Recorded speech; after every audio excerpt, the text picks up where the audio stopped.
मूसा अलैहिस्सलाम যখন কালেমার দাওয়াত শুরু করলেন, ফিরআউন যখন मूसा अलैहिस्सलामকে মিশর থেকে বের করে দিয়েছেন, রব্বুল আলামিন मूसा अलैहिस्सलामকে বললেন, मूसा রে, তুমি আরদুল মুকদ্দাসা ফিলিস্তিনে চলে যাও, বাইতুল মুকদ্দাসকে তুমি বিজয় করো। मूसा अलैहिस्सलाम তার সম্প্রদায়ের মানুষকে বললেন, আমার সম্প্রদায়ের লোকেরা, মালিক তো জানিয়েছেন আমরা যেন ফিলিস্তিনের বুকে যাই, মসজিদে আকসাকে যেন আমরা বিজয় করি। কিন্তু তৎকালীন সময়ে मूसा আলাইহিসসালামের সময়ে ফিলিস্তিনের বুকে যারা শাসন করছিলেন তারা হচ্ছে আমালেকা সম্প্রদায়, এরা হচ্ছে আদ সম্প্রদায়ের মানুষ। রব্বুল আমিন আদ সম্প্রদায়ের সম্পর্কে সূরাতুল ফিলের মধ্যে, সূরাতুল ফাজরের মধ্যে বলছেন, বান্দা শোনো শোনো, আলাম তারা কাইফা ফাআলা রাব্বুকা বিআদিন ইরাম যাতিল ইমাদ التي لم يخلق مثلها في البلاد। রব্বুল আমিন বলছেন, বান্দা শুনো শুনো, আদ সম্প্রদায়কে তোমরা চিনো নাকি? এরা হচ্ছে সেই সম্প্রদায় যারা পৃথিবীর বুকে সর্বপ্রথম বিল্ডিং নির্মাণ করেছে। তাদেরকে আমি এত শক্তি দিয়েছিলাম, এত নিয়ামত দিয়েছিলাম, পৃথিবীর সমস্ত নিয়ামত আমি আদ জাতিকে দিয়েছিলাম। এই আদ জাতির সম্প্রদায়ের মানুষ হচ্ছে আমালেকা সম্প্রদায়। তৎকালীন সময়ে সুপার পাওয়ার ছিল, সামরিক শক্তিতে 1 নম্বর ছিল। मूसा আলাইহিসসালাম যখন তার সম্প্রদায়ের লোকদেরকে জানিয়ে দিলেন, মালিক তো অর্ডার করেছেন আমরা যেন বাইতুল মুকদ্দাসকে বিজয় করি, তার সম্প্রদায়ের লোকেরা বলতে শুরু করলো, না না, ইন্না ফিহা কওমান জাব্বারিন, ফিলিস্তিনের বুকে সুপার পাওয়ার আছে, তাদের সাথে আমরা যুদ্ধ করে পারবো না। কিন্তু দুইজন মানুষ, ইউশা ইবনে নূন এবং কালিব, তারা বলতে শুরু করলো, চলেন ফিলিস্তিন বিজয় করতে হবে। রব্বুল আমিন সেই কথাটাকে সুন্দর করে বললেন, বান্দা শুনো শুনো, ক্বালা রাজুলানি মিনাল্লাযীনা ইয়াখাফুনা আন'আমাল্লাহু আলাইহিম আদখুলু আলাইহিমুল বাব। ইউশা ইবনে নূন এবং কালিব যখন বললেন চলো ফিলিস্তিনকে বিজয় করতে হবে, কিন্তু ফিলিস্তিনের মানুষ मूसा আলাইহিসসালামের সম্প্রদায়ের লোকেরা ভয় করতে শুরু করলো, না না, তারা বলতে শুরু করলো, তুমি এবং তোমার রব গিয়ে যুদ্ধ করো, আমরা তোমাদের সাথে যুদ্ধ করব। রব্বুল আমিন मूसा আলাইহিসসালামের সম্প্রদায়ের মানুষকে শাস্তি দিয়েছেন, ইয়াতিহুনা ফিল আরদ, তিহ প্রান্তরে রব্বুল আমিন 40 বছর मूसा আলাইহিসসালামের সম্প্রদায়কে আটকে রেখেছেন, শাস্তি দিয়েছেন। শাস্তিটা কেমন ছিল? তারা সকালবেলা ফিলিস্তিনের ভূমি থেকে তারা সকালবেলা মিশরের দিকে ছুটতে শুরু করত, হাঁটতে শুরু করত। সন্ধ্যাবেলা দেখতে পেত তারা যেখান থেকে হাঁটতে শুরু করেছে তারা সেখানেই আছে। এভাবে 40 বছর मूसा আলাইহিসসালামের সম্প্রদায় উদ্ভাস্তুর মতো ঘুরে বেরিয়েছে। এরপরে मूसा আলাইহিসসালাম ইন্তেকাল করলেন। मूसाর ইন্তেকালের পরে তার জাতির দায়িত্ব পেয়েছেন ইউশা ইবনে নূন। ইউশা ইবনে নূন তিনি তার সমাজের লোকদেরকে, তার জাতির লোকদেরকে বুঝিয়ে শুনিয়ে যুদ্ধের জন্য প্রস্তুত করলেন। আমালেকা সম্প্রদায়ের বিরুদ্ধে যুদ্ধ শুরু করলেন। বাইতুল মুকদ্দাসকে বিজয় করার জন্য ইউশা ইবনে নূন তিনি যুদ্ধ শুরু করলেন। দিনটা ছিল জুমাবার। তৎকালীন সময়ে শনিবার ছিল ইবাদতের দিন, কোন যুদ্ধ বিগ্রহ চলতো। শনিবার দিন সমস্ত যুদ্ধ বিগ্রহ হারাম ছিল।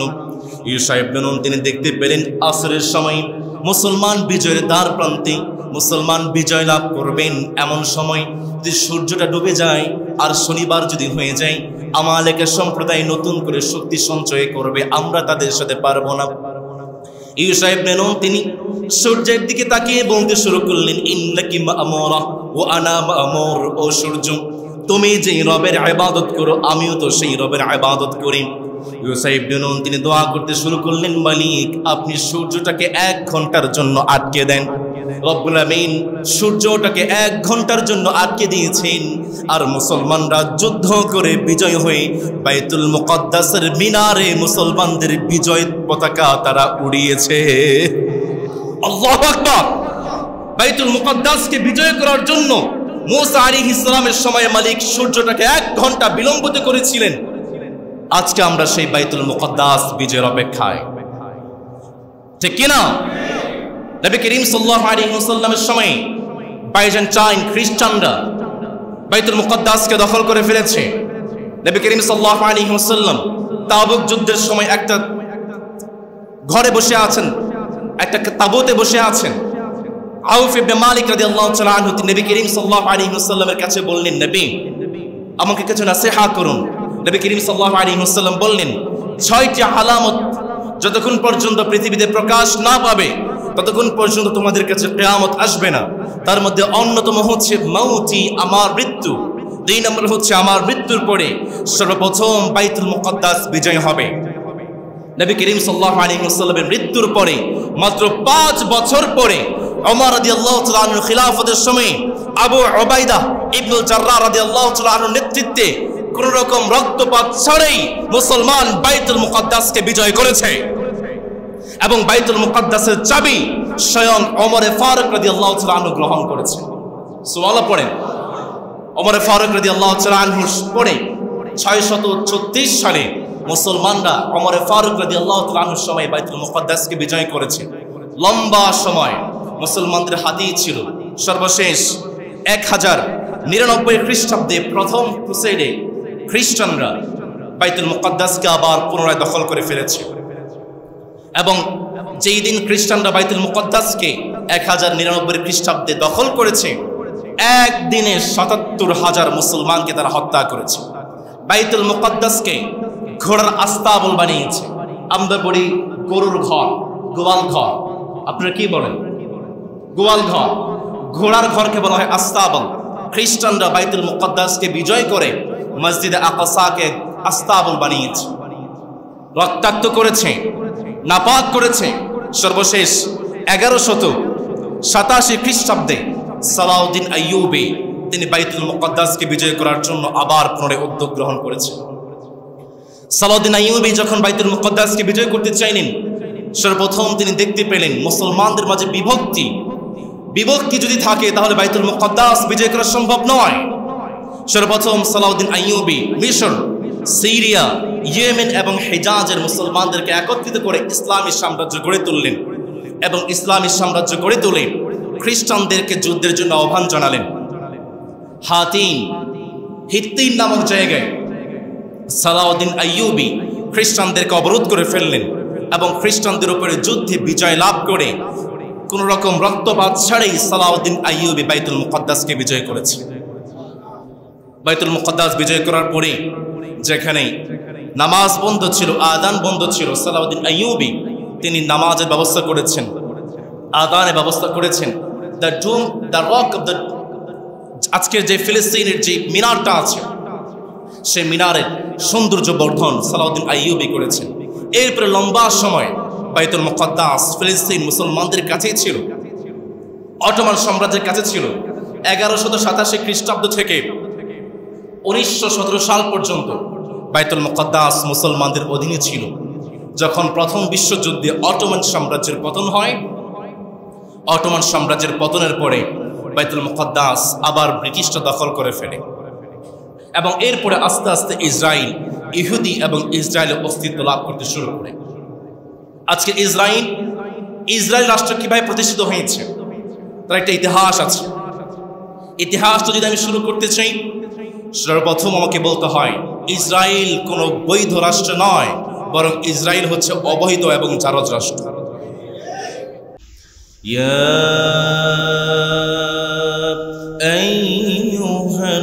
আইয়ুহাল্লাযীনা আমানু সাল্লু আলাইহি ওয়া সাল্লিমু تسليما اللهم صل على محمد وعلى آل محمد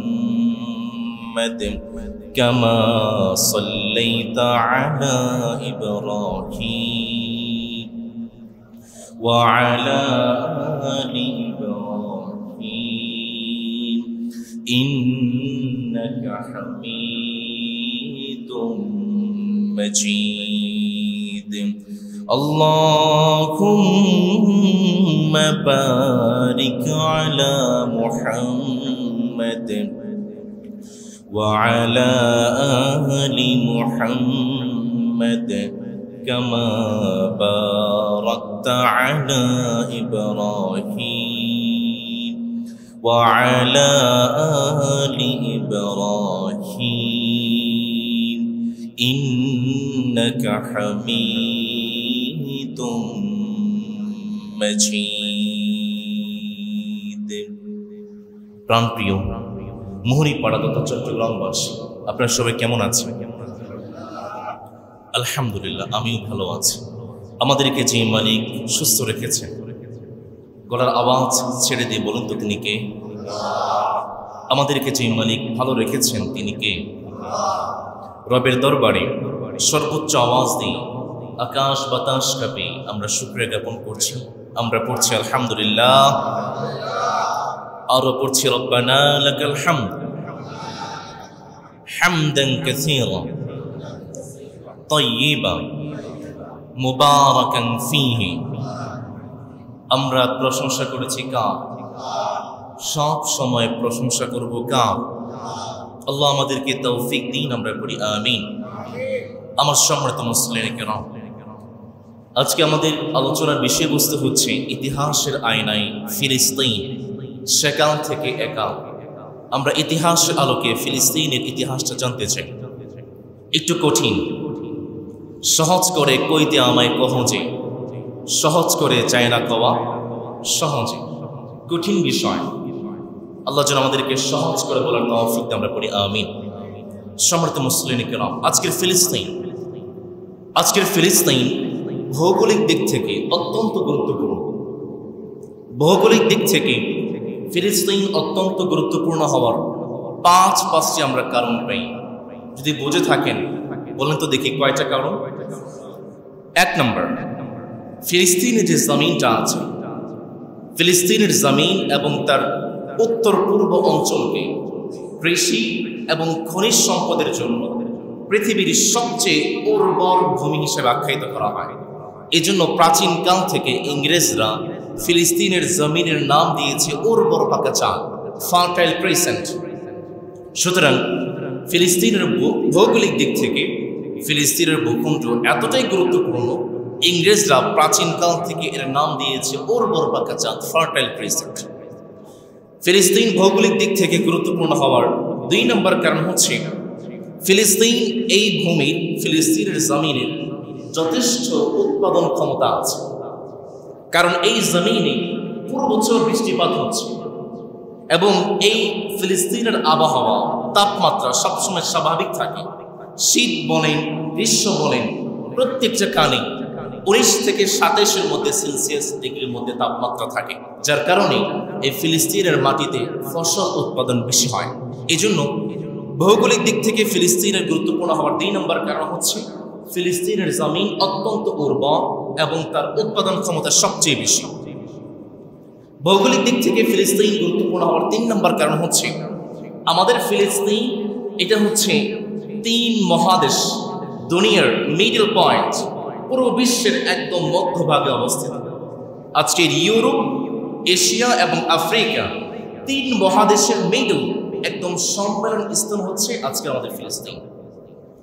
4 নম্বর কারণ হলো মানব সভ্যতায় প্রথম যে নগরটি ডেভেলপ হয়েছে, প্রথম যে নগরটি মানব সভ্যতায় প্রতিষ্ঠিত হয়েছিল, সেই সভ্যতার সেই নগরটি যেই দেশে, যে অঞ্চলে প্রতিষ্ঠিত হয়েছে, তার নাম হচ্ছে আজকের ফিলিস্তিন। আজ থেকে প্রায় 10,000 বছর পূর্বে মানুষ ফিলিস্তিনের জমিনে একত্রিত হয়েছিল একটি নগর নির্মাণ করার জন্য, যাকে আমরা বলছি মানব সভ্যতার প্রথম নগর। তার নাম হচ্ছে আরিহা, এবং সেই আরিহা নগর, মানব সভ্যতার প্রথম নগর, সেটা প্রতিষ্ঠিত হয়েছে আজকে আমাদের ফিলিস্তিন। 5 নম্বর, ফিলিস্তিন ভৌগোলিক দিক থেকে গুরুত্বপূর্ণ হওয়ার কারণ হচ্ছে এই ফিলিস্তিনের জমিনে যে মালিক বরকত এবং কল্যাণ দান করেছেন তিনি কে? এই জন্যই তো রব্বুল আলামিন সূরাতুল আম্বিয়া এর 71 নম্বর আয়াতে সুন্দর করে বললেন, রব্বুল আলামিন কত চমৎকার করে, কত সুন্দর করে বললেন, বান্দা শুনো শুনো, ওয়া নাজ্জাইনাহু ওয়া লূতান ইলাল আরদিল্লাতী বারাকনা ফীহা লিল আলামিন। রব্বুল আলামিন চমৎকার করে বললেন, বান্দা শোনো শোনো, ফিলিস্তিনের জমিনে পুরো বিশ্ববাসীর জন্য আমি মালিক রহমত এবং কল্যাণ রেখে দিয়েছি। আল্লাহু আকবার। সুতরাং ভৌগোলিক দিক থেকে ফিলিস্তিনের এই পাঁচটি কারণ আমরা পাই। বর্তমানে ইহুদিরা দাবি করছে ইহুদিরা হচ্ছে ফিলিস্তিনের প্রথম বাসিন্দা। আসুন আমরা ইতিহাস থেকে দেখি ইহুদিদের এই দাবিটা কতটা মিথ্যা, কতটা সত্য। আমরা প্রাচীন ব্রোঞ্জ যুগের ইতিহাস থেকে আলোচনা করছি, যেটা খ্রিস্টপূর্ব 3200 সাল থেকে খ্রিস্টপূর্ব 2000 সাল পর্যন্ত, যার নাম আমরা দিয়েছি প্রাচীন ব্রোঞ্জ যুগ। এবং এই সময়কালটা হচ্ছে প্রায় 1200 বছর। এই 1200 বছরের ইতিহাস আমরা লক্ষ্য করি। এই ইতিহাস যদি আমরা দেখি, আমরা দেখতে পাই ফিলিস্তিনের ভূমিতে সর্বপ্রথম যে বাসিন্দা আবাস গেড়েছে তারা হচ্ছে কেনানি জনগোষ্ঠী। ইহুদির আসার 1400 বছর পূর্বে খ্রিস্টপূর্ব 2600 সালে কেনানি জনগোষ্ঠী আরব উপদ্বীপ থেকে ফিলিস্তিনে হিজরত করেছে। এবং এটাই ছিল মানব সভ্যতার পৃথিবীতে সর্বপ্রথম হিজরত।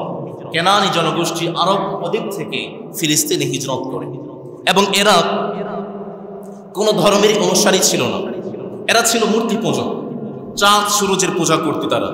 এবং ফিলিস্তিনে এসে নাবলুস, বাইসান, আক্কা, হাইফা, বীর আল সাবা, বেথেলহেম সহ এই কেনানি জনগোষ্ঠী ফিলিস্তিনে প্রায় 200টি শহর নির্মাণ করেছে। আমরা দেখতে পাই প্রাচীন ব্রোঞ্জ যুগে খ্রিস্টপূর্ব 2600 সালে সর্বপ্রথম কেনানি জনগোষ্ঠী ফিলিস্তিনের বুকে আবাস গেড়েছে। কেনানি জনগোষ্ঠীর পরে যে সম্প্রদায় ফিলিস্তিন আবাস গেড়েছে তার নাম হচ্ছে ফিনিশিয়ান সম্প্রদায়। ইতিহাস বিখ্যাত ফিনিশিয়ান সভ্যতা, তাদেরই অবদান। ফিনিশিয়ান সভ্যতার পরে যারা ফিলিস্তিনের বুকে আবাস গড়েছে তাদের নাম হচ্ছে আমেরীয় সম্প্রদায়। আমেরীয় সম্প্রদায় এরাও হচ্ছে আরব বংশোদ্ভূত। আমেরীয় সম্প্রদায় থেকে ছিল হ্যাক্সুস সম্প্রদায়, যারা পরবর্তীতে ফিলিস্তিন, মিশর এবং হেজাজ জয় করে তারা শাসন করেছে। আমরা দেখতে পাই এই হ্যাক্সুস সম্প্রদায় তারাই মূলত আল-কুদস শহরকে গোড়াপত্তন করে এবং আল-কুদস শহরের নাম দিয়েছে উরসালিম। পরবর্তীতে উরসালিম নামটা রূপান্তরিত হয়ে নাম হয়েছে উরসালিম। বর্তমানে ইহুদিরা আল-কুদস শহরের জন্য এই উরসালিম নামটাকে ব্যবহার করছে, যাই উরসালিম নামটা হ্যাক্সুস সম্প্রদায় দিয়েছে। হ্যাক্সুস সম্প্রদায়ের পরে প্রায় কয়েক শত বছর পরে ভূমধ্য সাগরের ক্রিট দ্বীপ থেকে ফিলিস্তিন আবাস গেড়েছে ব্রেস্ট জনগোষ্ঠী। আজকের ফিলিস্তিনের নাম হচ্ছে প্যালেস্টাইন। এই প্যালেস্টাইনের নাম করেছে এই ব্রেস্ট জনগোষ্ঠী, কিন্তু তারাও ইহুদি ছিল না। সুতরাং আমরা প্রাচীন ব্রোঞ্জ যুগের ইতিহাস থেকে দেখতে পারি 3200 খ্রিস্টপূর্ব 3200 সাল থেকে খ্রিস্টপূর্ব 2000 সাল পর্যন্ত এই 1200 বছরে যারা ফিলিস্তিনের বুকে আবাস গেড়েছে তারা একজন ইহুদি ছিল। এবার আসেন আমরা মধ্য ব্রোঞ্জ যুগের ইতিহাস আলোচনা করি। এটি হচ্ছে খ্রিস্টপূর্ব 2000 সাল থেকে খ্রিস্টপূর্ব 1550 সাল পর্যন্ত। এখানে প্রায় 450 সালের একটা ইতিহাস আমরা আলোচনা করছি। এবং ফিলিস্তিনের জমিনে এই 450 সালের ইতিহাস অত্যন্ত গুরুত্বপূর্ণ, কারণ এই সময়টাতেই ফিলিস্তিনের মানুষ আল্লাহ আল্লাহ বলতে শিখেছে। সুবহানাল্লাহ পড়ে। এবং ফিলিস্তিনের মানুষ এই সময়টাতে যার মাধ্যমে আল্লাহ আল্লাহ বলতে শিখেছে তিনি আর কেউ নয়, তিনি হচ্ছেন আমাদের জাতির পিতা ইব্রাহিম আলাইহিস সালাম। তিনি জন্মগ্রহণ করলেন ইরাকের উর নগরীতে। ইরাকের উর নগরীতে জন্মগ্রহণ করার পরে তিনি ইরাক থেকে সর্বপ্রথম হাররানে আসলেন। হাররান থেকে তিনি তার পরিবার সহ ফিলিস্তিনে হিজরত করেছেন। পরে আল্লাহু আকবার। ইব্রাহিম আলাইহিস সালাম তিনি জন্মগ্রহণ করলেন ইরাকের উর নগরীতে, কিন্তু তার সমাজের মানুষ তারা ছিল পৌত্তলিক, চাঁদ সূরজের পূজা তারা করত, কোন রবের বিশ্বাসী তারা ছিল না। তাদের একজন চন্দ্র দেবতা ছিল, তার নাম হচ্ছে নুনার, এবং চন্দ্র দেবতার একজন স্ত্রীও ছিল, তার নাম হচ্ছে নিনহাল। তারা সবাই এই চাঁদ সূরজের পূজা করত। ইব্রাহিম আলাইহিস সালাম যখন একটু বড় হতে শুরু করলেন, মালিক ইব্রাহিম আলাইহিস সালামকে নবী হিসাবে নির্বাচিত করলেন। ইব্রাহিম আলাইহিস সালাম যখন নবী হয়ে গেলেন, তার বাবাকে বলতে শুরু করলেন, বাবা, আপনি যে চাঁদ সূরজের পূজা করছেন, নিঃসন্দেহে আপনি ভ্রান্তির মধ্যে আছেন। রব্বুল আলামিন এই কথাটাকে সুন্দর করে বললেন, وَإِذْ قَالَ إِبْرَاهِيمُ لِأَبِيهِ آزَرَ أَتَتَّخِذُ أَصْنَامًا آلِهَةً إِنِّي أَرَاكَ وَقَوْمَكَ فِي ضَلَالٍ مُبِينٍ। ইব্রাহিম আলাইহিস সালাম তার বাবাকে বলতে শুরু করলেন, বাবা, আপনি যে চাঁদ সূরজের পূজা করছেন, যেই দেবতাগুলোর পূজা আপনি করছেন, নিঃসন্দেহে আপনি ভ্রান্তির মধ্যে আছেন। ইব্রাহিম আলাইহিস সালাম এক রবের দাওয়াত শুরু করলেন। ইব্রাহিম আলাইহিস সালাম তার রবকে খোঁজা শুরু করলেন। ইব্রাহিম আলাইহিস সালাম দেখতে পেলেন সন্ধ্যাবেলা, গধূলি লগ্নে, রাতের বেলা টিপ টিপ করে আকাশের বুকে কি যেন জ্বলে। ইব্রাহিম আলাইহিস সালাম ভাবতে শুরু করলেন, এটাই হচ্ছে আমার রব। রব্বুল আলামিন সূরাতুল আনআমের মধ্যে চমৎকার করে বললেন, বান্দা শোনো শোনো, ফালাম্মা জান্না আলাইহিল লাইলু রাআ কাওকাবা ক্বালা হাযা রাব্বি। ইব্রাহিম আলাইহিস সালাম যখন দেখতে পেলেন সন্ধ্যা বেলায়, রাতের বেলা আকাশে টিপ টিপ করে কি যেন জ্বলে, ইব্রাহিম মনে মনে কল্পনা শুরু করলেন, এটাই হচ্ছে আমার রব। কিন্তু সকালবেলা মুহূর্তের মধ্যে আকাশের বুকে যখন চন্দ্রগুলো হারিয়ে যায়, তারকাগুলো হারিয়ে যায়, ইব্রাহিম আলাইহিস সালাম ঘোষণা করে দিলেন, না না, যে জিনিসটা হারিয়ে যায়, যে জিনিসটা ধ্বংস হয়ে যায়, সেটা কখনোই আমার রব হতে পারে না। ইব্রাহিম আলাইহিস সালাম তার রবকে খুঁজতে শুরু করলেন। রাতের বেলা তিনি দেখতে পেলেন তারকার চেয়ে একটু বড় চাঁদ মামা কি যেন টিপ টিপ করে আলো দেয়। ইব্রাহিম আলাইহিস সালাম ঘোষণা করে দিলেন, তাহলে এটাই হচ্ছে আমার রব। যেহেতু চাঁদ চাঁদের চেয়ে বড় মনে হয়, তাহলে এটাই আমার রব। রব্বুল আলামিন কত সুন্দর করে আমাদেরকে জানাচ্ছেন, বান্দা শোনো শোনো, ফালাম্মা রাআল কমারা বাযিগান ক্বালা হাযা রাব্বি। ইব্রাহিম আলাইহিস সালাম ঘোষণা করে দিলেন, চাঁদটাই হচ্ছে আমার রব। কিন্তু সকালবেলা চাঁদ মামা যখন আকাশের বুকে হারিয়ে যায়, ইব্রাহিম আলাইহিস সালাম ঘোষণা করে দিলেন, না না, যে জিনিসটা হারিয়ে যায়, যে জিনিসটা ধ্বংস হয়ে যায়, সেটা কখনোই আমার রব হতে পারে না। আল্লাহু আকবার। ইব্রাহিম আলাইহিস সালাম দেখতে পেলেন সকালবেলা সূর্য মামা পুরো পৃথিবীটাকে গরম করে ফেলেন। ইব্রাহিম আলাইহিস সালাম চিন্তা শুরু করলেন, সূর্যটাকে আগের দুইটার চেয়ে বড় মনে হয়, তাহলে এটাই হচ্ছে আমার রব। কিন্তু সন্ধ্যাবেলা গধূলি লগ্নে সূর্য মামা যখন লাল আভা ধারণ করে পশ্চিম আকাশে হারিয়ে যায়, ইব্রাহিম আলাইহিস সালাম ঘোষণা করে দিলেন, না না, যে জিনিসটা হারিয়ে যায়, যে জিনিসটা ধ্বংস হয়ে যায়, সেটা কখনোই মুসলমানদের রব হতে পারে না। ঠিক কি না? ইব্রাহিম আলাইহিস সালাম এবার রবের সন্ধান পেয়ে গেলেন। ইব্রাহিম আলাইহিস সালাম বলতে শুরু করলেন, কোন চাঁদ আমার রব হতে পারে না, কোন তারকা আমার রব হতে পারে না, কোন সূর্য আমার রব হতে পারে না, বরঞ্চ এই তারকাকে যে মালিক বানিয়েছেন, এই চাঁদকে যে মালিক বানিয়েছেন, এই সূর্যকে যে মালিক বানিয়েছেন, আকাশ যিনি বানিয়েছেন, জমিন যিনি বানিয়েছেন, তিনি হচ্ছে আমাদের রব। আওয়াজ করে বলেন তো, তিনি কে? আসমান যিনি বানিয়েছেন তিনি কে? জমিন যিনি বানিয়েছেন তিনি কে? তারকা যিনি বানিয়েছেন তিনি কে? সূর্য যিনি বানিয়েছেন তিনি কে? চাঁদ যিনি বানিয়েছেন তিনি কে? আল্লাহ আমার রব, এই রবই আমার সব, দমে দমে তুনো মনে তারি অনুভব। আল্লাহ আমার রব, এই রবই আমার সব। আল্লাহু আকবার। ইব্রাহিম আলাইহিস সালাম তার রবের সন্ধান পেয়ে গিয়েছে। এবার ওর নগরীতে ইব্রাহিম আলাইহিস সালাম রবের দাওয়াত শুরু করলেন, ইসলামের দাওয়াত শুরু করলেন। ইব্রাহিম আলাইহিস সালাম ইসলামের দাওয়াত দিচ্ছেন। নমরুদের গায়ে জ্বালা কম না বেশি? আওয়াজ করে বলেন, কম না বেশি? নমরুদ ইব্রাহিম আলাইহিস সালামকে দেখে বলে, কি রে ইব্রাহিম, মা আলিমতু লাকুম মিন ইলাহিন গায়রি, আমি নমরুদ ছাড়া আরো কোন রব আছে এটা তো আমার জানা ছিল না। ইব্রাহিম, তুমি কোন রবের দাওয়াত দিচ্ছ তার পরিচয়টা আমাদেরকে দাও। এবার ইব্রাহিম আলাইহিস সালাম রবের পরিচয় দিতে শুরু করলেন। ইব্রাহিম আলাইহিস সালাম এক নম্বরে জানিয়ে দিলেন, নমরুদ শুনো শুনো, ক্বালা রব্বুনাল্লাযী আ'তা কুল্লা শাইইন খালকাহু সুম্মা হাদা ক্বালা ফামা বালুল কুরুনিল উলা। ইব্রাহিম আলাইহিস সালাম জানিয়ে দিলেন, নমরুদ শুনো শুনো আমার রব সম্পর্কে। আমার রব হচ্ছেন সেই সত্তা যিনি আমাদেরকে সব কিছু দান করেন। আওয়াজ করে বলেন তো তিনি কে? ইব্রাহিম আলাইহিস সালাম রবের পরিচয় দিতে শুরু করলেন।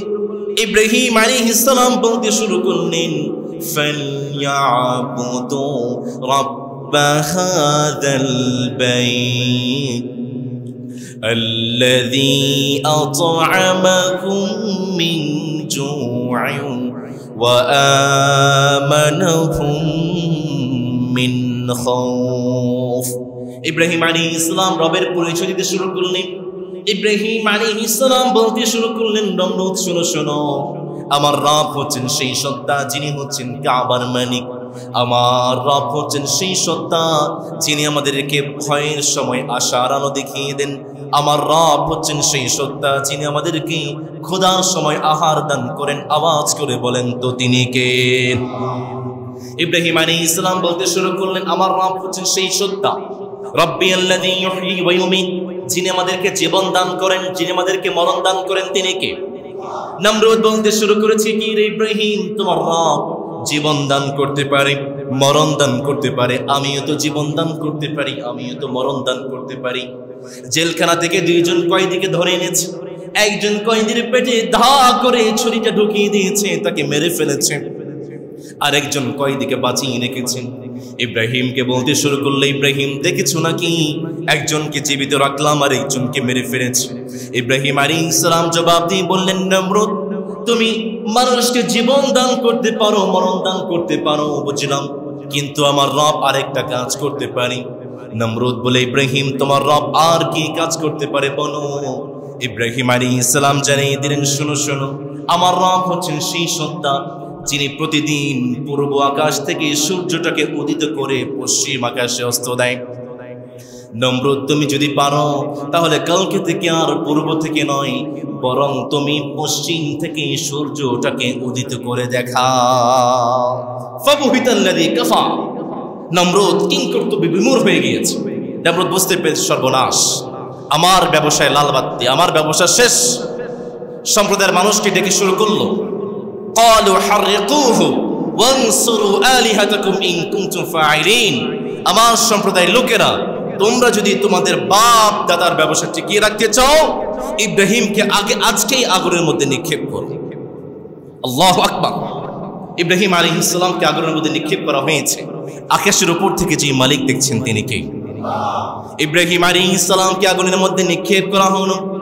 রব্বুল আলামিন আগুনকে জানিয়ে দিলেন, আগুন রে শোনো, قلنا يا نار كوني بردا وسلاما على إبراهيم।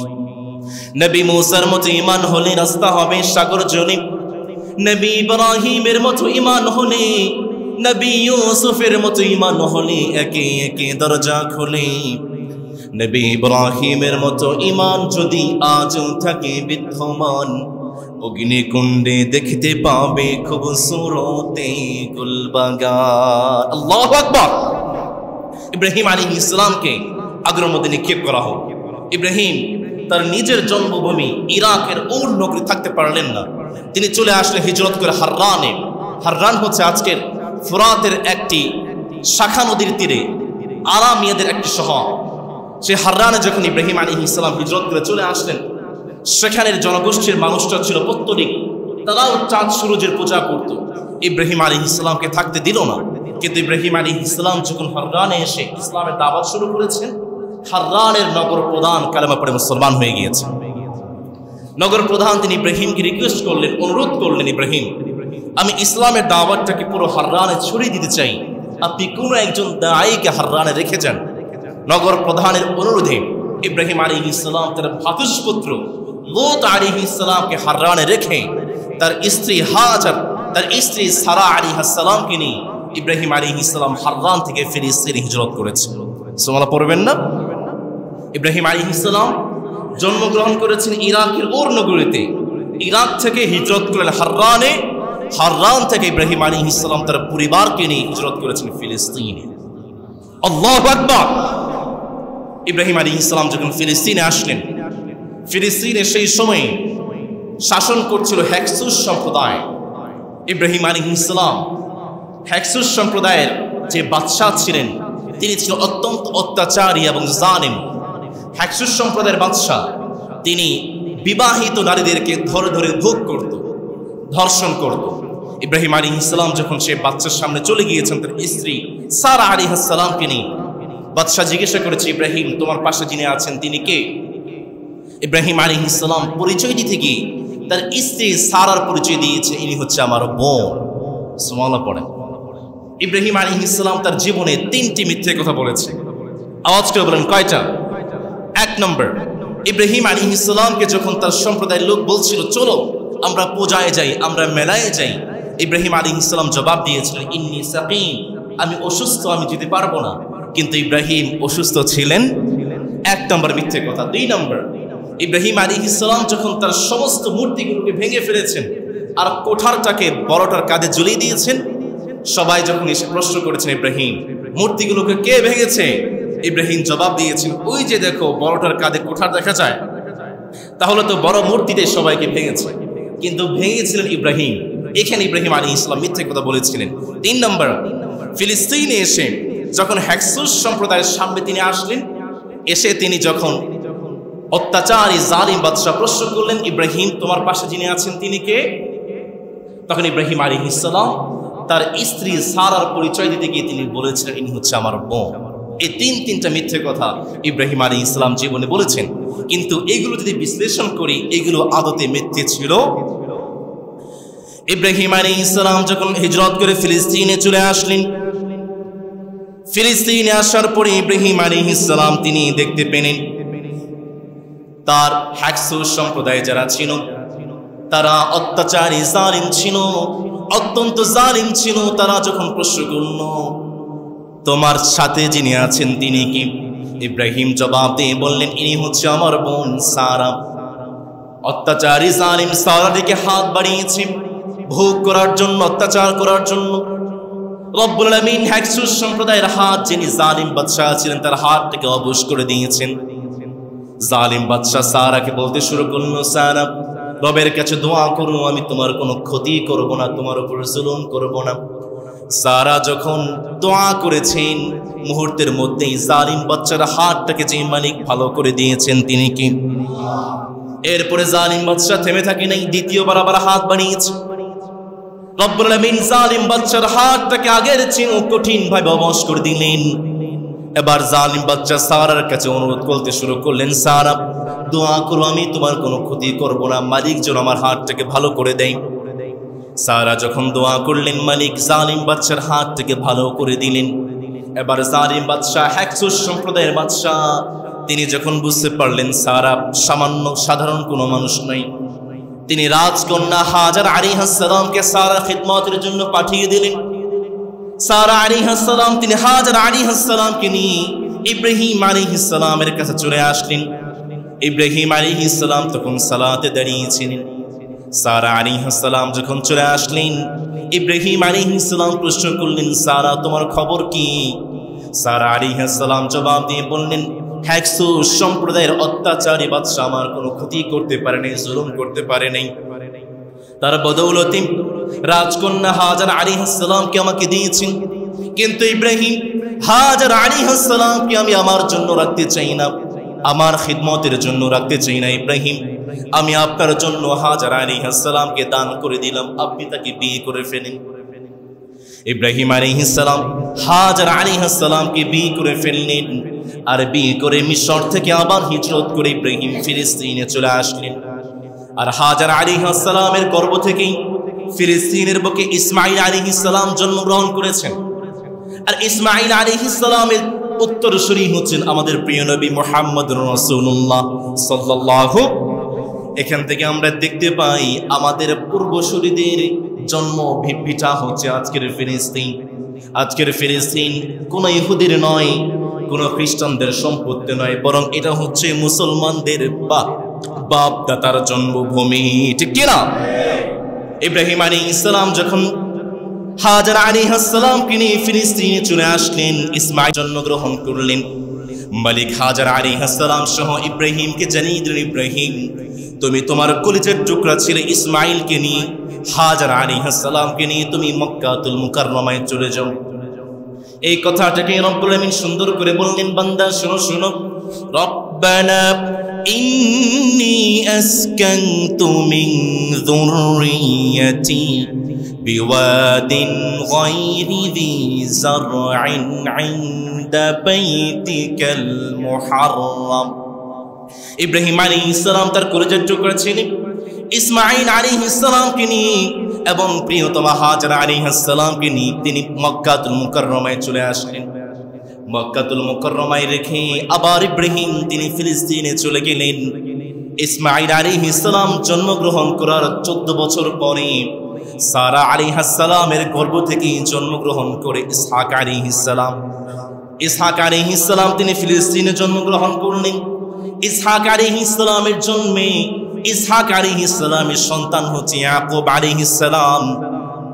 আর ইয়াকুব আলাইহিস সালামের অপর নাম হচ্ছে ইসরাঈল, তার মানে হচ্ছে আল্লাহর বান্দা। আর ইয়াকুব আলাইহিস সালামের পরবর্তীতে তার সন্তানরা যারা এসেছেন তাদেরকে বলা হয় বনি ইসরাঈল।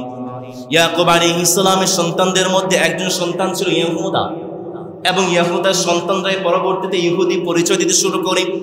কিন্তু মনে রাখতে হবে তৎকালীন বনি ইসরাঈল এবং আজকের ইহুদি কোনোভাবেই এক সম্পর্ক নয়, ঠিক কিনা? আজকে তাদের যে বিকৃত তাওরাত আছে, বিকৃত তাওরাত লিপিবদ্ধ করা আছে, ফিলিস্তিন এবং তার আশেপাশের অঞ্চলটাকে মালিক ইব্রাহিম আলাইহিস সালামকে দিয়ে দিয়েছেন। এই জন্য আজকের ইহুদিরা ইব্রাহিম আলাইহিস সালামকে তাদের জাতির পিতা হিসেবে মানে। কিন্তু আমরা বলি ইব্রাহিম আলাইহিস সালাম কখনোই ইহুদি ছিলেন। রব্বুল আমিন চমৎকার করে সূরা আলে ইমরানের মধ্যে জানাচ্ছেন, তোমরা কিভাবে ইহুদিদেরকে বলছেন, ইহুদিরা তোমরা কিভাবে ইব্রাহিমকে বলো ইব্রাহিম ইহুদি ছিলেন, অথচ ইহুদি ধর্ম এসেছে তাওরাত নাজিলের পরে, আর তাওরাত নাজিল হয়েছে ইব্রাহিম আলাইহিস সালামের কয়েক শত বছর পরে। খ্রিস্টানরা দাবি করে ইব্রাহিম আলাইহিস সালাম খ্রিস্টান ছিলেন। রব্বুল আমিন জানাচ্ছেন, তোমরা কিভাবে দাবি করো ইব্রাহিম খ্রিস্টান ছিলেন, অথচ খ্রিস্টান ধর্ম এসেছে ইনজিল নাজিলের পরে, আর ইনজিল নাজিল হয়েছে ইব্রাহিম আলাইহিস সালামের 1700 বছর পরে। আল্লাহু আকবার।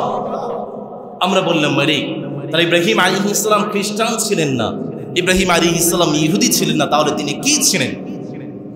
রব্বুল আমিন সূরা আলে ইমরানের 66 নম্বর আয়াতে চমৎকার করে বলছেন, বান্দা শোনো শোনো, মা কানা ইব্রাহিমু ইহুদিয়্যান ওয়ালা নাসরানিয়্যান ওয়ালাকিন কানা হানিফাম মুশরিকা।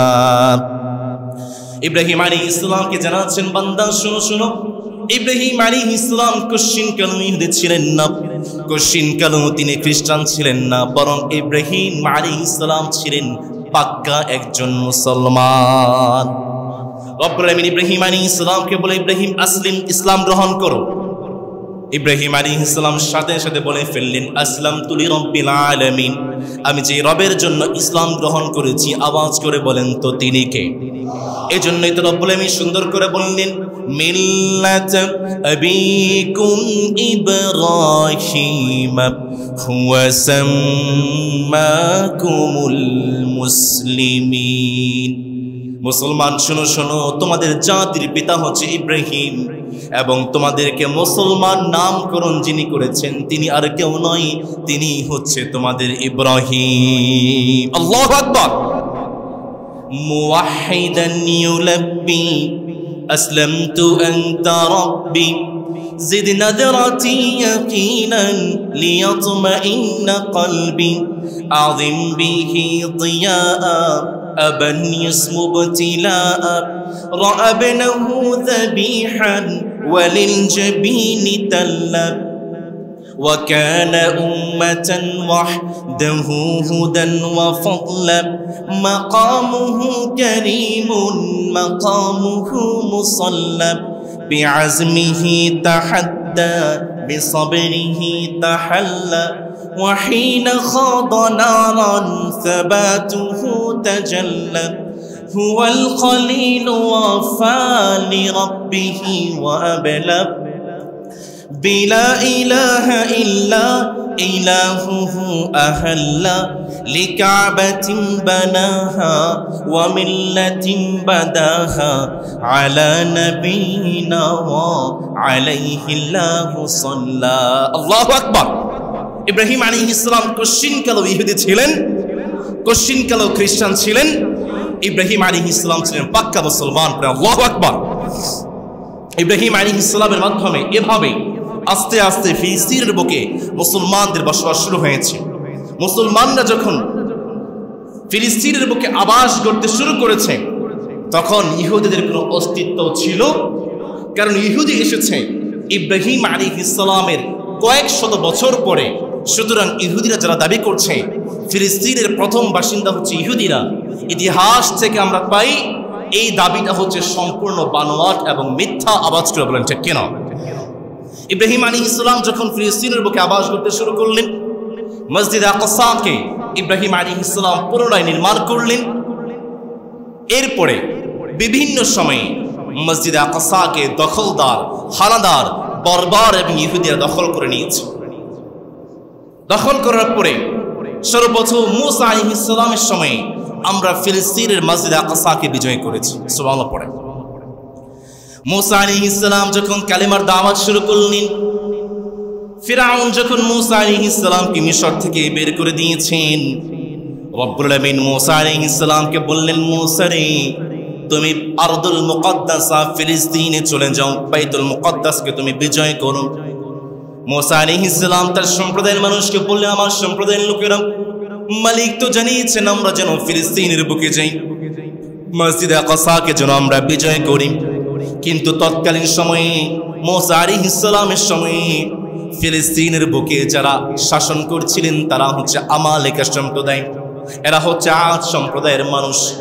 রব্বুল আমিন আদ সম্প্রদায়ের সম্পর্কে সূরাতুল ফিলের মধ্যে, সূরাতুল ফাজরের মধ্যে বলছেন, বান্দা শোনো শোনো, আলাম তারা কাইফা ফাআলা রাব্বুকা বিআদিন ইরাম যাতিল ইমাদ التي لم يخلق مثلها في البلاد। রব্বুল আমিন বলছেন, বান্দা শুনো শুনো, আজ সম্প্রদায়কে তোমরা চিনো নাকি?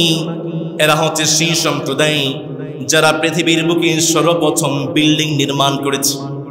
তাদেরকে আমি এত শক্তি দিয়েছিলাম, এত নিয়ামত দিয়েছিলাম, পৃথিবীর সমস্ত নিয়ামত আমি আজ জাতিকে দিয়েছিলাম। এই আজ জাতির সম্প্রদায়ের মানুষ হচ্ছে আমালেকা সম্প্রদায়। তৎকালীন সময়ে সুপার পাওয়ার ছিল, সামরিক শক্তিতে 1 নম্বর ছিল। মুসা আলাইহিস সালাম যখন তার সম্প্রদায়ের লোকদেরকে জানিয়ে দিলেন, মালিক তো অর্ডার করেছেন আমরা যেন বাইতুল মুকদ্দাসকে বিজয় করি, তার সম্প্রদায়ের লোকেরা বলতে শুরু করলো, না না, ইন্না ফিহা কওমান জাব্বারিন, ফিলিস্তিনের বুকে সুপার পাওয়ার আছে, তাদের সাথে আমরা যুদ্ধ করে পারবো না। কিন্তু দুইজন মানুষ, ইউশা ইবনে নুন এবং কালিব, তারা বলতে শুরু করলো, চলেন ফিলিস্তিন বিজয় করতে হবে। রব্বুল আমিন সেই কথাটাকে সুন্দর করে বললেন, বান্দা শুনো শুনো, قال رجلان من الذين يخافون أنعم الله عليهم ادخلوا عليهم الباب। ইউশা ইবনে নুন এবং কালিব যখন বললেন চলো ফিলিস্তিনকে বিজয় করতে হবে, কিন্তু ফিলিস্তিনের মানুষ মুসা আলাইহিস সালামের সম্প্রদায়ের লোকেরা ভয় করতে শুরু করলো। না, তারা বলতে শুরু করলো, তুমি এবং তোমার রব গিয়ে যুদ্ধ করো, আমরা তোমাদের সাথে যুদ্ধ করব। রব্বুল আমিন মুসা আলাইহিস সালামের সম্প্রদায়ের মানুষকে শাস্তি দিয়েছেন, ইয়াতিহুনা ফিল আরদ। প্রান্তরে রব্বুল আমিন 40 বছর মুসা আলাইহিস সালামের সম্প্রদায়কে আটকে রেখেছেন, শাস্তি দিয়েছেন। শাস্তিটা কেমন ছিল? তারা সকালবেলা ফিলিস্তিনের ভূমি থেকে তারা সকালবেলা মিশরের দিকে ছুটতে শুরু করতো, হাঁটতে শুরু করতো। সন্ধ্যাবেলা দেখতে পেত তারা যেখান থেকে হাঁটতে শুরু করেছে তারা সেখানেই আছে। এভাবে 40 বছর মুসা আলাইহিস সালামের সম্প্রদায় উদ্ভাস্তুর মতো ঘুরে বেরিয়েছে। এরপরে মুসা আলাইহিস সালাম ইন্তেকাল করলেন। মুসার ইন্তেকালের পরে তার জাতির দায়িত্ব পেয়েছেন ইউশা ইবনে নুন। ইউশা ইবনে নুন তিনি তার সমাজের লোকদেরকে, তার জাতির লোকদেরকে বুঝিয়ে শুনিয়ে যুদ্ধের জন্য প্রস্তুত করলেন। আমার এলাকার সম্প্রদায়ের বিরুদ্ধে যুদ্ধ শুরু করলেন। বাইতুল মুকাদ্দাসকে বিজয় করার জন্য ইউশা ইবনে নুন তিনি যুদ্ধ শুরু করলেন। দিনটা ছিল জুমাবার। তৎকালীন সময়ে শনিবার ছিল ইবাদতের দিন, কোনো যুদ্ধ বিগ্রহ চলতো। শনিবার দিন সমস্ত যুদ্ধ বিগ্রহ হারাম ছিল। ইউশা ইবনে নুন তিনি দেখতে পেলেন আসরের সময় মুসলমান বিজয়ের দ্বার প্রান্তে, মুসলমান বিজয় লাভ করবেন এমন সময় যদি সূর্যটা ডুবে যায় আর শনিবার যদি হয়ে যায়, আমালেকের সম্প্রদায় নতুন করে শক্তি সঞ্চয় করবে, আমরা তাদের সাথে পারবো না। ইউশা ইবনে নুন তিনি সূর্যের দিকে তাকিয়ে বলতে শুরু করলেন, ইন্নাকি মা'মুরা ওয়া আনা মা'মুর। ও সূর্য, তুমি যেই রবের ইবাদত করো আমিও তো সেই রবের ইবাদত করি। ইউশা ইবনে নুন তিনি দোয়া করতে শুরু করলেন, মালিক আপনি সূর্যটাকে 1 ঘন্টার জন্য আটকে দেন। রব্বুল আমিন সূর্যটাকে 1 ঘন্টার জন্য আটকে দিয়েছেন। আর মুসলমানরা যুদ্ধ করে বিজয় হয়ে বাইতুল মুকাদ্দাসের মিনারে মুসলমানদের বিজয় পতাকা তারা উড়িয়েছে। আল্লাহু আকবার। বাইতুল মুকাদ্দাসকে বিজয় করার জন্য মুসা আলাইহিস সালামের সময় মালিক সূর্যটাকে 1 ঘন্টা বিলম্বিত করেছিলেন। আজকে আমরা সেই বাইতুল মুকাদ্দাস বিজয়ের অপেক্ষায়, ঠিক কিনা? নবী করিম সাল্লাল্লাহু আলাইহি ওয়াসাল্লামের সময় বাইজেন্টাইন খ্রিস্টানরা বাইতুল মুকাদ্দাসকে দখল করে ফেলেছে। নবী করিম সাল্লাল্লাহু আলাইহি ওয়াসাল্লাম তাবুক যুদ্ধের সময় একটা ঘরে বসে আছেন, একটা তাবুতে বসে আছেন।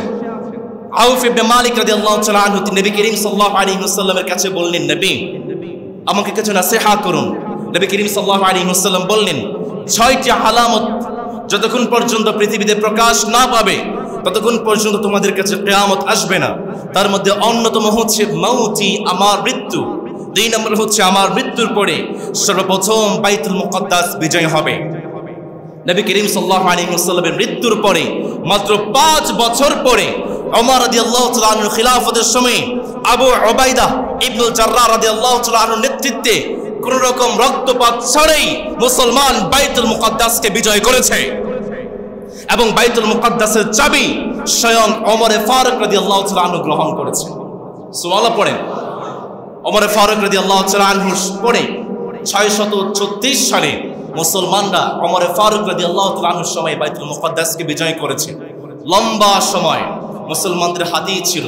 সর্বশেষ 1099 খ্রিস্টাব্দে প্রথম ক্রুসেডে খ্রিস্টানরা বাইতুল মুকাদ্দাসকে আবার পুনরায় দখল করে ফেলেছে এবং যেই দিন খ্রিস্টানরা বাইতুল মুকাদ্দাসকে 1099 খ্রিস্টাব্দে দখল করেছে, একদিনে 77,000 মুসলমানকে তারা হত্যা করেছে। বাইতুল মুকাদ্দাসকে ঘোড়ার আস্তাবল বানিয়েছে। আমরা বলি গরুর ঘর, গোয়াল ঘর। আপনারা কি বলেন? গোয়াল ঘর। ঘোড়ার ঘরকে বলা হয় আস্তাবল। খ্রিস্টানরা বাইতুল মুকাদ্দাসকে বিজয় করে মসজিদে আকসাকে আস্তাবল বানিয়েছে, রক্তাক্ত করেছে, নাপাক করেছে। সর্বশেষ 1187 খ্রিস্টাব্দে সালাউদ্দিন আইয়ুবী তিনি বাইতুল মুকাদ্দাসকে বিজয় করার জন্য আবার পুনরায় উদ্যোগ গ্রহণ করেছেন। সালাউদ্দিন আইয়ুবী যখন বাইতুল মুকাদ্দাসকে বিজয় করতে চাইলেন, সর্বপ্রথম তিনি দেখতে পেলেন মুসলমানদের মাঝে বিভক্তি যদি থাকে তাহলে বাইতুল মুকাদ্দাস বিজয় করা সম্ভব নয়।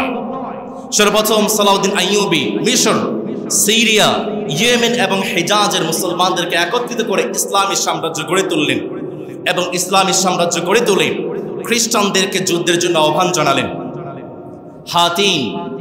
হিত্তিন নামক জায়গায় সালাউদ্দিন আইয়ুবী খ্রিস্টানদেরকে অবরোধ করে ফেললেন এবং খ্রিস্টানদের উপরে যুদ্ধে বিজয় লাভ করে কোন রকম রক্তপাত ছাড়াই সালাউদ্দিন আইয়ুবী বাইতুল মুকদ্দাসকে বিজয় করেছে। বাইতুল মুকদ্দাস বিজয় করার পরে যেখানে নামাজ বন্ধ ছিল, আযান বন্ধ ছিল, সালাউদ্দিন আইয়ুবী তিনি নামাজের ব্যবস্থা করেছেন, আযানের ব্যবস্থা করেছেন। দ্য রক অফ দ্য, আজকের যে ফিলিস্তিনের যে মিনারটা আছে সেই মিনারের সৌন্দর্য বর্ধন সালাউদ্দিন আইয়ুবী করেছেন। এরপরে লম্বা সময় বাইতুল মুকদ্দাস ফিলিস্তিন মুসলমানদের কাছেই ছিল, অটোমান সাম্রাজ্যের কাছে ছিল। 1187 খ্রিস্টাব্দ থেকে 1917 সাল পর্যন্ত বাইতুল মুকদ্দাস মুসলমানদের অধীনে ছিল।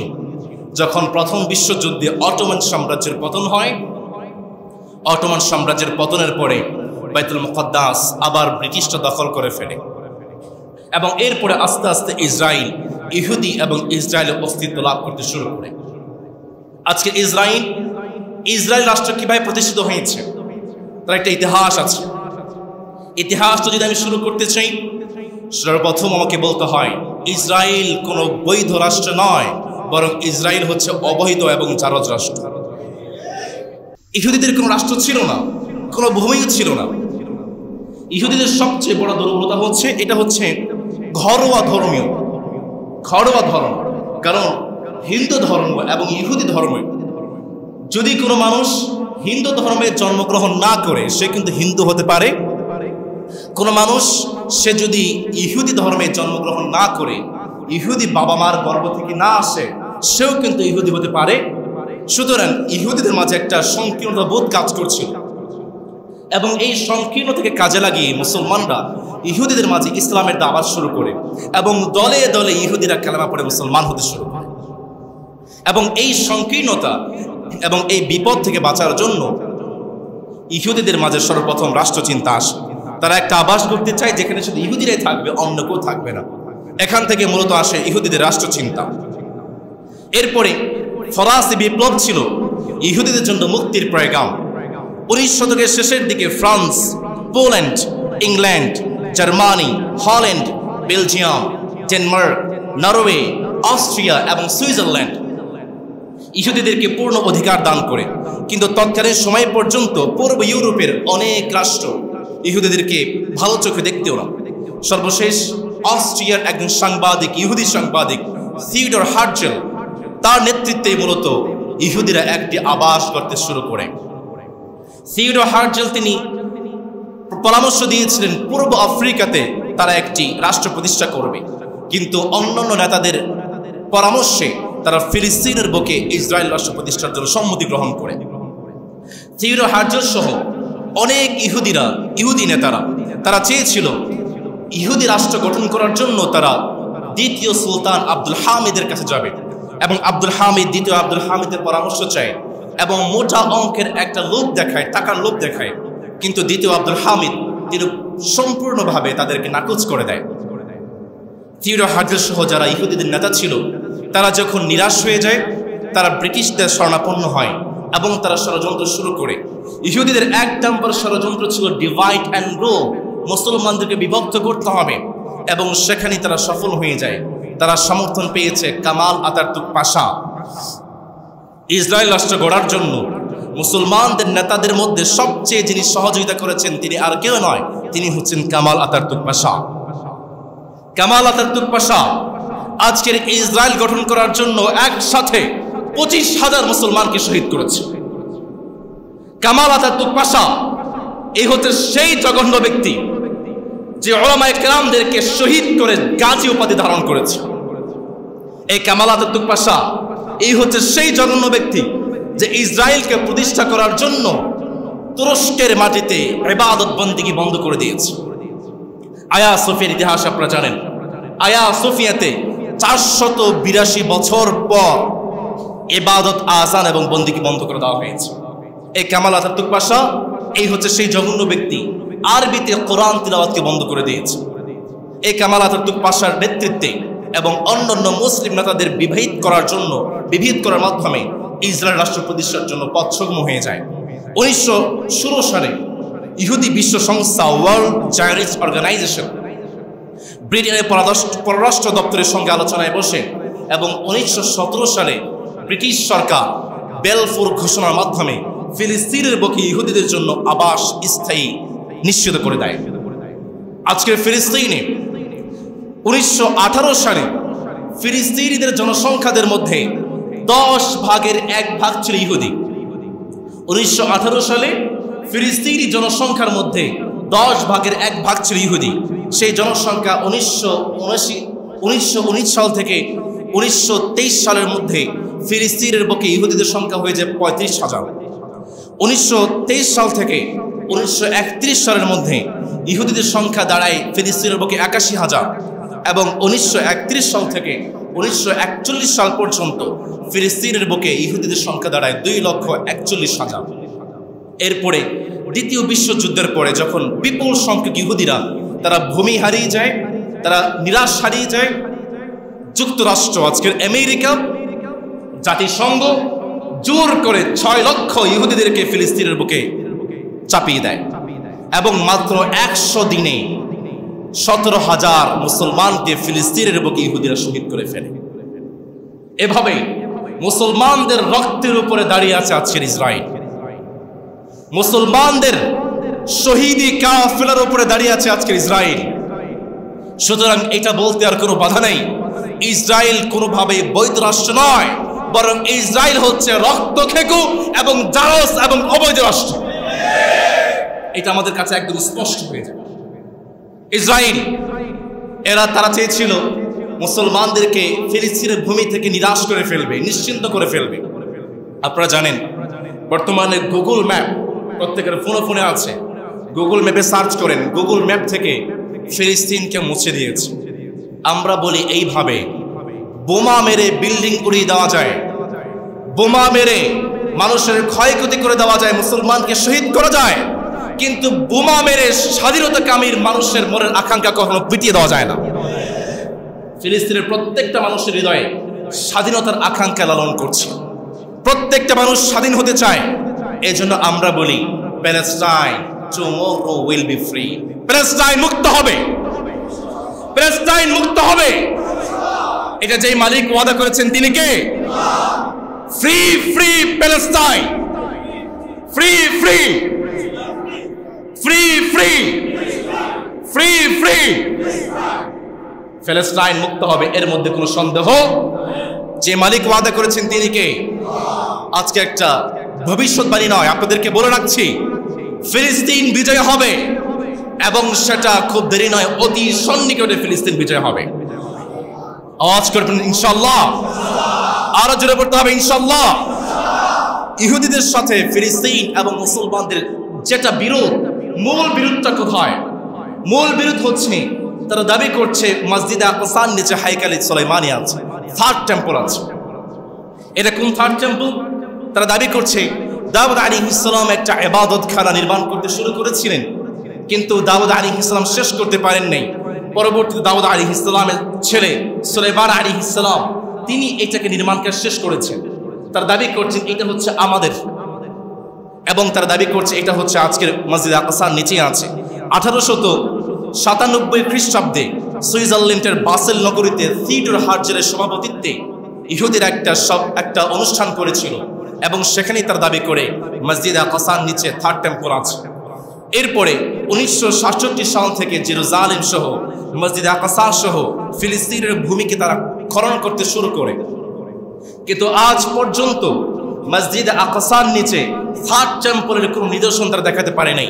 সর্বোপরি খনন করার পরে প্রত্নতাত্ত্বিক যে বিষয়গুলো এসেছে, যে প্রমাণগুলো এসেছে, সেই প্রমাণগুলো বহন করছে এই শহরটা হচ্ছে আরব্য শহর, এবং সেই প্রমাণগুলো ইহুদিদের সাথে এই শহরের সম্পর্ককে সম্পূর্ণভাবে নাকচ করে দেয়। এই প্রমাণগুলো বহন করছে, এই প্রমাণগুলো বলছে এই শহরের সাথে বর্তমান ইহুদিদের কোনো সম্পর্ক। তারা দাবি করছে হাইকালে সুলাইমান এখানে আছে, কিন্তু আজ পর্যন্ত তারা কোনো প্রমাণ এখানে পেশ করতে পারে নাই। হাইকালে সুলাইমানের গল্প আজ পর্যন্ত রূপকথার গল্পই হয়ে আছে। মুসলমানদের সঙ্গে যদি ইহুদিদের সঙ্গে হাইকালে সুলাইমান এই মসজিদে আকসা ফিলিস্তিনের গল্পটা রূপকথার গল্প হয়ে দাঁড়িয়েছে, কিন্তু মুসলমানদের সঙ্গে মসজিদে আকসা এবং ফিলিস্তিনের সম্পর্ক কম না বেশি? সবাই তো বলেন নাই, কম না বেশি? এই সেই ফিলিস্তিন, এটা হচ্ছে আমাদের বাপ দাতার জমি, আমাদের বাপ দাতার জন্মভিটা, আমাদের পূর্বসূরীদের জন্মভিটা হচ্ছে ফিলিস্তিন। এই সেই ফিলিস্তিন, যে ফিলিস্তিনের মসজিদ আকসাকে সর্বপ্রথম নির্মাণ করেছিল আমাদের আদি পিতা ইব্রাহিম, আমাদের আদি পিতা আদম আলাইহিস সালাম। এই সেই ফিলিস্তিন, যে মসজিদ আকসাতে নবী করিম সাল্লাল্লাহু আলাইহি ওয়াসাল্লাম সমস্ত আম্বিয়া কেরামকে নিয়ে তিনি ইমামতি করেছেন এবং সাইয়্যিদুল আম্বিয়া, ইমামুল আম্বিয়া উপাধিতে ভূষিত হয়েছেন। এই সেই ফিলিস্তিন, যে ফিলিস্তিন আমাদের অসংখ্য নবী রাসূল আগমন করেছেন। এই সেই ফিলিস্তিন, এই সেই মসজিদ আকসা, যে মসজিদ আকসার ইমাম ছিলেন আমাদের অসংখ্য নবী। এই সেই ফিলিস্তিন, এই সেই মসজিদ আকসা, যে মসজিদ আকসা নির্মাণ করার জন্য সুলাইমান আলাইহিস সালাম সমুদ্রের নিচ থেকে পাথর সংগ্রহ করেছেন। এই সেই ফিলিস্তিন, যে ফিলিস্তিন, যে মসজিদ আকসার সাথে মুসলমানদের রক্তের সম্পর্ক আছে। সুতরাং তোমরা ফিলিস্তিন চাও, মসজিদ আকসা চাও, মসজিদ আকসা তো দূরের কথা, ফিলিস্তিনের বুকে একজন মুসলমান দাবি থাকতে ফিলিস্তিনের 1 ইঞ্চি মাটি কখনো ছেড়ে দেওয়া হবে না। 1 ইঞ্চি ভূখণ্ড কখনো মুসলমান ছাড়া অন্য কারো হাতে ফিলিস্তিনের জমি ছেড়ে দেওয়া হবে না। এটা মুসলমানদের অঙ্গীকার, এটা হচ্ছে আমাদের জমি। ফিলিস্তিন মুসলমানদের সম্পত্তি। চিল্লায় বলতে হবে, ফিলিস্তিন কার সম্পত্তি? ফিলিস্তিন মুসলমানদের সম্পত্তি। এজন্য সব সময় ফিলিস্তিনি মুসলমানদের সাথে থাকতে রাজি আছি ইনশাআল্লাহ। ফিলিস্তিনি মুসলমানদের জন্য দোয়া করবেন তো ইনশাআল্লাহ। আল্লাহ আমাদেরকে তাওফিক দিন, আমরা পড়ি আমিন। সম্মানিত মুসলিম কিরাম, বিভিন্ন জায়গায় ফিলিস্তিনি মুসলমানদের জন্য গণজমায়েত হচ্ছে, স্লোগান হচ্ছে। আজকেও আপনাদের চট্টগ্রামের উলামায়ে কেরামদের নেতৃত্বে দুপুর 2টায় কাঁচা রাস্তা চত্বর থেকে মিছিল শুরু হয়ে নয়াবাজার বিশ্ব রোড পর্যন্ত সমাপ্তি হবে। আমার প্রিয় মুসলিম কিরাম যারা আছেন, আপনাদেরকে দাওয়াত দিচ্ছি, আপনারা অবশ্যই এই মিছিলে গিয়ে অংশগ্রহণ করবেন এবং ফিলিস্তিনি মুসলমানদের জন্য সংহতি জানাবেন, দোয়া করবেন। আগামীকাল 12ই এপ্রিল রোজ শনিবার ঢাকাতে সবচেয়ে বড় গণজমায়েত হবে এবং সেই গণজমায়েতটি সোহরাওয়ার্দী উদ্যানে এসে শেষ হবে। আমি নিজেও থাকবো ইনশাআল্লাহ তাআলা। আপনাদেরকে দাওয়াত দিচ্ছি, যারা আছেন, যারা পারবেন সেই গণজমায়েতে এসে উপস্থিত হবেন এবং সব সময় ফিলিস্তিনি মুসলমানদের জন্য দোয়া করবেন। প্রত্যেকটা সালাতে, প্রত্যেকটা মুনাজাতে ফিলিস্তিনি মুসলমানদের জন্য দোয়া করবেন। আল্লাহ যেন আমাদেরকে তাওফিক দেন, আমরা পড়ি আমিন। আল্লাহ আমাদেরকে ঈমান এবং আমলের সাথে রাখুন, আমরা পড়ি আমিন।